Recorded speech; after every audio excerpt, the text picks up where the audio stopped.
whenever it was after that they were dissatisfied with their morning show, he came to me. He and Miles Sexton, the general manager, took me to lunch one day, and we swapped stories and whatnot. And it came out that I'd been producer for Hudson and Bauer in the mornings and all that. And they said, with your background, even though you've never done a morning show, we think you should. And that is radio program director and DJ John Fox. And check out his current site at resradio.fm. That's resradio.fm. That's the website for KPRI, where he's currently the program director. And last time we're talking about the various B100 San Diego reunions over the years. And we're going to be talking more about another one right now. One of them was in 2015 for the 40th anniversary of B100. And then we did it again in 2017, the 40th anniversary of when B100 became the first number one FM top 40 station. So that second one is when we did all that. That was actually a tribute to Paul, that whole get-together. And, a lot of radio stations have had reunions over the years, but we've been a tight group. We had like 60 or 80 people at each one of these. Wow. So, they were a big deal. And, the second one we honored Paul, and I don't know, it was the first one we honored Paul, but the second one is where we played the Beatles stuff that he did. It's interesting as, you hear about all these Beatles interviews, but that's definitely an exclusive. The word exclusives kind of gets overplayed, if you will, when it comes to things, but that definitely is an exclusive, it sounds like. And being so early on, too. But these reunions, these are pretty special events. I know I'm jumping around here, but like I said, a lot of people attended. And I'm sure you've heard of the KCBQ reunion back in the 90s, where they actually took over the airwaves for several days, did a complete remote studio at a hotel in Mission Valley, had anybody come out, old KCBQ fans come on out and see us broadcast, and all the old people were there doing live shows and talking with their listeners from 30 years prior. Well, we didn't get quite to that point, but we did turn over the airwaves for a full weekend each time, a full 3 days, actually 100 hours each time, just like the original B100 hours that they used to celebrate their first anniversary back in '76. And played nothing but air checks, music from the era, jingles. Basically, other than not having a whole lot of live content, it sounded just like B100. Wow. We even changed the RDS to say it was B100. See, that's what I like about, when you do that, you play the music actually from the era, because my critique of, it's now called classic hit stations, but it was oldie stations back in the day, was they'd only play like the same 300 songs to death, and a lot of the songs that we grew up with, I'm much younger, but still, 80s and 90s is what the classic hit stations are. Most of the songs that we grew up with in my era, and also your era, are not played anymore. And that's kind of the big frustration, if you will, in regards to, the commercialized top 40 or the classic hits formats. Like they're playing it like top 40 radio instead of kind of giving you a rotation of the biggest hits more and then the smaller hits less type of vibe. Yeah, it's very, very different doing oldies, trying to sound like something from 40 or 50 years ago than it was at the time. Because, like B100, we didn't even have 100 songs when they went on the air in '75. Wow. You're talking about their currents, recurrents, and gold, all total, less than 100 songs. And that's the way Top 40 was then. Oh, yeah. And how was it determined? Was it record sales as well as requests, listener opinion, station management, program directing opinion? At the time, it was everything except call-out research. Call-out research came in at about 78, 79. And that kind of messed things up. I don't know that it was done quite as well as it might have been because, like the latest Wings song would be on 1 week and, like its first week, and it would actually have been a hit or going to be a hit. But for some reason, the very next week, it dropped out because It didn't test well. And, you can pretty much only chalk that up to sample numbers. Also, kind of the weird thing about call-out research is not just whether you like a song or don't like a song. It's like, how familiar is the song? But I don't know, the familiarity thing to me, and this is just as a critic, is like, okay, if I like the song but I'm not so familiar with it, I still want to hear the song, even if because I like it more of I like the song more than I'm familiar with it type of perspective. Because it's like, if it's based on familiarity, then you might as well if you take that logic, you're still going to be playing Beatles songs, 50, 60 years later. Yeah, well, see, and that's one of the flaws in the philosophy too. Is, not only do you need greater sample size, you need to make sure your sample is consistent demographic-wise, or at least it's a demographic that's useful to you. And in the case of like this one I mentioned, this Wings song, which I don't remember which one it was, but Wings was very identifiable. You knew Paul McCartney's voice. Oh yeah. And so even if it was a totally unfamiliar song to you, you knew who it was. And that's totally different from some either brand new group or one-hit wonder as far as testing on the phone. Now, with KEZY, how did you go from weekends to morning drive? Because I worked at B100. Literally, that's what it came down to. The program director, Chris Cox, hired me because I was at B100 in the first place.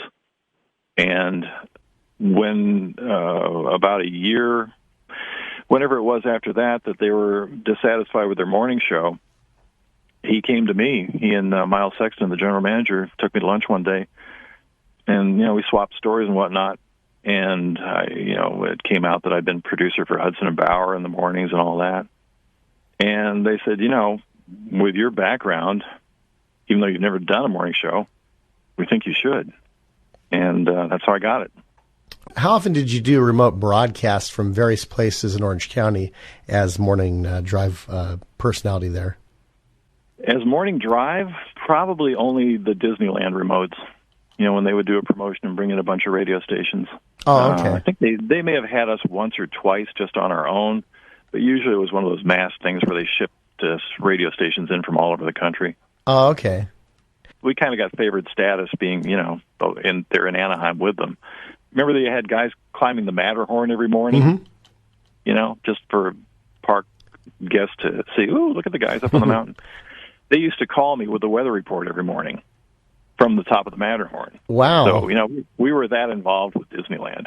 I went to one of these morning radio conventions, boot camps, whatever it was. Everybody plays their air check for critique. I played mine, and the first thing everybody says, God, what's all this Disneyland crap? Why are you kissing up to Disneyland? Because they are the major employer in the city where we are. Wouldn't you kiss up to your biggest advertiser? I definitely would, yeah. I'm also a Disneyland fan, so that's another reason for me to do that. But did you get to meet... I'm sorry to interrupt, but KEZY was the Disneyland station right from the beginning. When it went on the air, the legend goes, the first voice heard on Disneyland was Lassie, because her owner, Rudd Weatherwax, owned KEZY when it went on the air. Oh, that's right, yeah.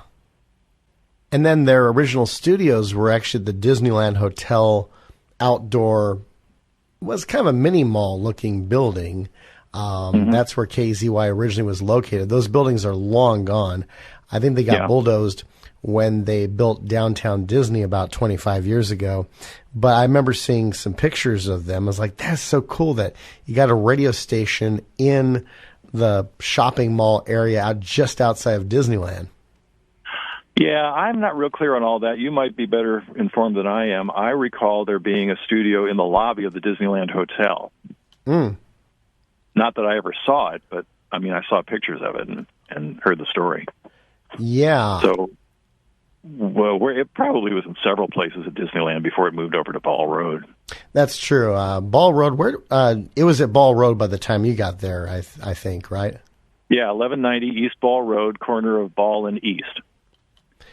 I heard that from several people who worked there, including Chris Rice, who was head of promotions, I think, or worked in promotions at 95.9.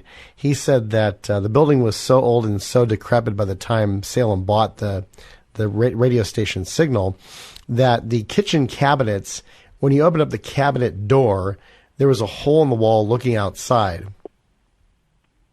I don't remember that. And I was there. No, I was not there when Salem took over. I left when J-Corps took over. Oh, okay. So, yeah, I'm sure it was probably even in worse shape by then. It was a little bit old when I was there. But, you know, they did their best to maintain it. But, yeah, it was showing its age. Definitely. What were some of your most memorable moments besides Disneyland at KEZY? Well, there was a lot of pretty great stuff. You know, I will always say that B100 was the best job I ever had. But KEZY, if it had been a stepping stone to something else, I might have to say was a darn close second. But yeah, it was pretty terrific, or I wouldn't have stayed so long. We did something called the St. Patrick's Day Parade that you could only see on the radio. And I did it twice. It was a heck of a lot of work, especially back in the days before digital. I mean, it'd be easy now. But we just scripted out a whole bunch of stuff. It's like everything that ever involved the radio station or anybody at the radio station or local politics or local businesses or events became afloat or some sort of entry in the parade. And the parade route was about 60 miles, sometimes going as much as 50 miles an hour. And it went throughout all of Orange County, a circuitous route throughout the areas, you know, like Trabuco Canyon, which just burned last week, and down, and always ending off of one of the Orange County piers. The whole parade would just run right off the pier into the ocean. And, you know, we would get, this was an example of chit-chatting with the news and traffic people, who traffic at least was contracted out at the time. Obviously, they were very important to controlling the traffic of a parade. You know, particularly like when we were doing the Orange Circle, and the parade got stuck going around and around the circle because they couldn't remember which street to take off. The traffic guy would be doing extra reports just for the St. Patrick's Day Parade. And I can't remember how this. Hey, yeah, you had to be there.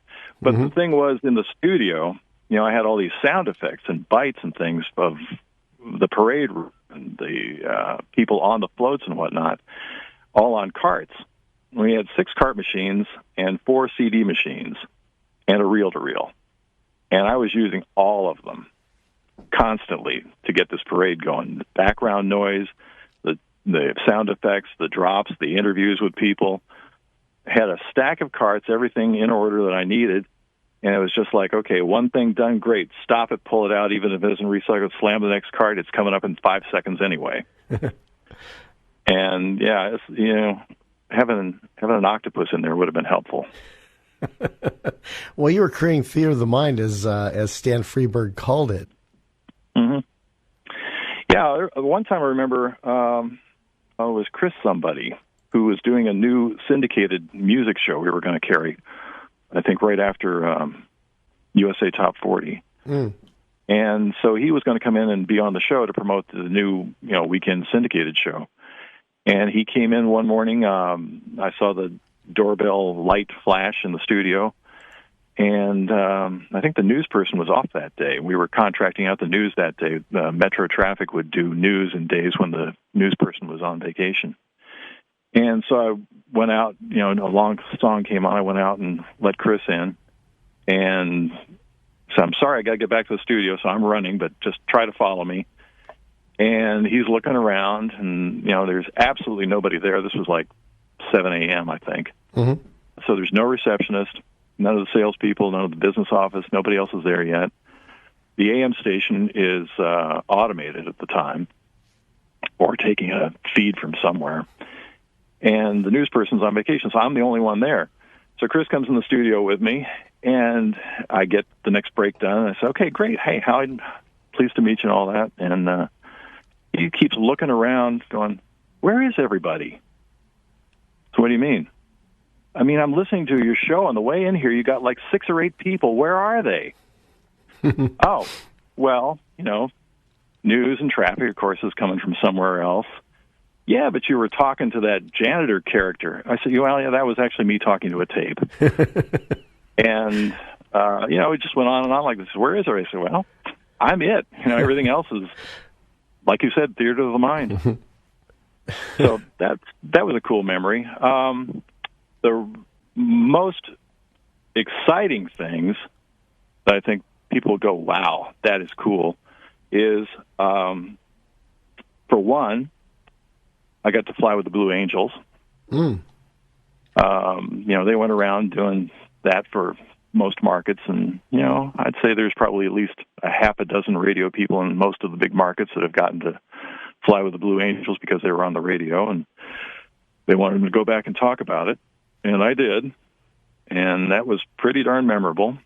I also got to drive over 200 miles an hour on a public street with CHP approval. Wow. That was a promotion for when they opened the 241 toll road. They had just finished it, and to publicize it, the annual auto show had just happened over at Anaheim Convention Center, and I'd hooked up with the local exotic car dealer, and they gave us a Lamborghini. Didn't exactly give it. I mean, they just drove it over and very carefully minded how we touched and used it. Mm-hmm. And with the CHP escort to promote the new toll road, I drove that Lamborghini when we maxed out at 206 miles an hour. Wow. And one of the funny things about that was the CHP obviously weren't going to lead us. They had to just let us go and follow because they couldn't go 206 miles an hour. So we took off, and about, a couple miles up the road, there were some workers. Now, they'd cleared the road. I mean, the place was done. There's obviously always still a few people picking up here and there just before a road opens. Mm-hmm. But they'd cleared the roadway, made sure everything was okay up ahead, and we took off. And a couple miles down the road, there were some workers picking up some trash or something along the side. And we blew past them at probably 140 or 50 at that point. And we did our run, got up to our maximum, took a picture of the speedometer, slowed down for the end, made our stop where we planned to, and waited it seemed like 2 minutes or so before the CHP caught up with us. And she gets out of the car, and she's laughing her head off.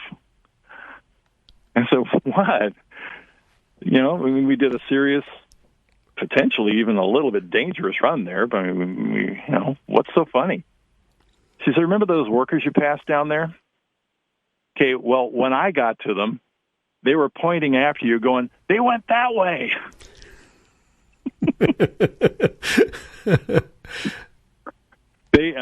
I don't know. Supposedly everybody on the road and the construction company was supposed to know that we were doing this, but they never got the word. They went that way. We're talking with radio personality John Fox, and next time he'll share with us how long it took for him to get the speedometer up to 200 miles per hour.